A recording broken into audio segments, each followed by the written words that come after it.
ഒറ്റ രാത്രി കൊണ്ട് സോഷ്യൽ മീഡിയയെ ഇളക്കി മറിച്ചിരിക്കുകയാണ് വാരണാസിയുടെ ടീസർ.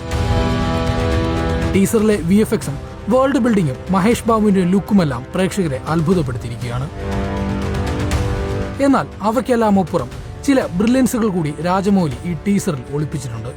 നിങ്ങളിൽ എത്ര പേർ അത് ശ്രദ്ധിച്ചു? സിനിമയുടെ പശ്ചാത്തലത്തെ അവതരിപ്പിക്കുന്ന തരത്തിലാണ് വാരണാസിയുടെ ടൈറ്റിൽ ടീസർ ഒരുക്കിയിരിക്കുന്നത്.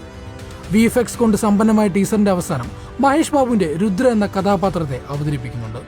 എന്നാൽ ഈ ടീസറിൽ ഉടനീളം സിനിമയിലെ പ്രധാന കഥാപാത്രങ്ങളായ മഹേഷ് ബാബുവിനെയും പൃഥ്വിരാജിനെയും പ്രിയങ്ക ചോപ്രയും ഒളിപ്പിച്ചിട്ടുണ്ടെന്ന് കണ്ടെത്തിയിരിക്കുകയാണ് ആരാധകർ.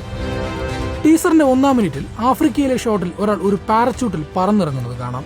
ഇത് മഹേഷ് ബാബുവിന്റെ രുദ്ര ആണെന്നാണ് ആരാധകരുടെ കണ്ടെത്തൽ. ഒപ്പം തൊട്ടടുത്ത സീനിൽ ഒരു കുരങ്ങൻ ചാടിപ്പോകുന്ന രംഗത്തിൽ ഒരു വഞ്ചിയിൽ നിൽക്കുന്ന മഹേഷിനെയും കാണാനാകും. തൊട്ടടുത്ത സീനിൽ ഒരു ഗുഹയിൽ തലയില്ലാതെ ഒരു പ്രതിമയുടെ മുകളിലേക്ക് വീഴുന്ന സാരി ഉടുത്ത ഒരു രൂപം കാണാം. ഇത് പ്രിയങ്ക ചോപ്രയുടെ മന്ദാകിനിയാണ് എന്നാണ് ആരാധകർ കണ്ടെത്തി സോഷ്യൽ മീഡിയയിൽ കുറിക്കുന്നത്. അതേ ഷോട്ടിൽ മഹേഷ് ബാബുവിനെയും കാണാം. അതിന്റെ അടുത്ത് ലങ്കാ നഗരം കാണിക്കുമ്പോൾ ഹനുമാന്റെ വാലിലൂടെ തേരോടിച്ചു പോകുന്ന മഹേഷ് ബാബു തൊട്ടു പിന്നിലായി വീൽ ചെയറിൽ ഒരാൾ ഇരിക്കുന്നതും കാണാം. ഇത് പൃഥ്വിരാജ് അവതരിപ്പിക്കുന്ന കുംഭയാണ് എന്നാണ് കണ്ടെത്തൽ. ഒരു ചെറിയ ആനിമേഷൻ വീഡിയോയിൽ പോലും ഇത്രയധികം ബ്രില്യൻസുകൾ ഒളിപ്പിച്ചു വെച്ച രാജമൗലിയെ പ്രേക്ഷകർ അഭിനന്ദിക്കുന്നുണ്ട്. പല കാലഘട്ടങ്ങളിലും വിവിധ ഭൂഖണ്ഡങ്ങളുമായാണ് ചിത്രം കഥ പറയുക എന്നാണ് സൂചന. രാമായണം പോലുള്ള പുരാണങ്ങളും വീഡിയോയിൽ വളരെ പ്രാധാന്യത്തോടെ കടന്നു വരുന്നുണ്ട്. രാജമൗലിയുടെയും മഹേഷ് ബാബുവിന്റെയും ആരാധകർ ഏറെ നാളെ കാത്തിരിക്കുന്ന ചിത്രമാണിത്.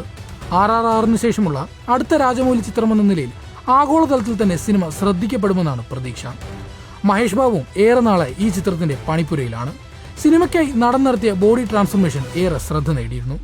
ചിത്രത്തിന്റെ ഷൂട്ടിന്റെ ആദ്യ ഷെഡ്യൂൾ നേരത്തെ പൂർത്തിയായി. ചിത്രത്തിന്റെ സഹനിർമ്മാതാവ് കൂടിയായ മഹേഷ് ബാബു സിനിമയ്ക്കായി പ്രതിഫലം വാങ്ങുന്നില്ലെന്ന റിപ്പോർട്ടുകളുമുണ്ട്. രാജമൗലിയുടെ അച്ഛനും തിരക്കഥാകൃത്തുമായ വിജേന്ദ്ര പ്രസാദാണ് വാരണാസിക്ക് തിരക്കഥ ഒരുക്കുന്നത്. 2027 ഏപ്രിലിൽ സിനിമ പുറത്തിറങ്ങുമെന്നാണ് ഇപ്പോൾ പുറത്തുവരുന്ന റിപ്പോർട്ട്.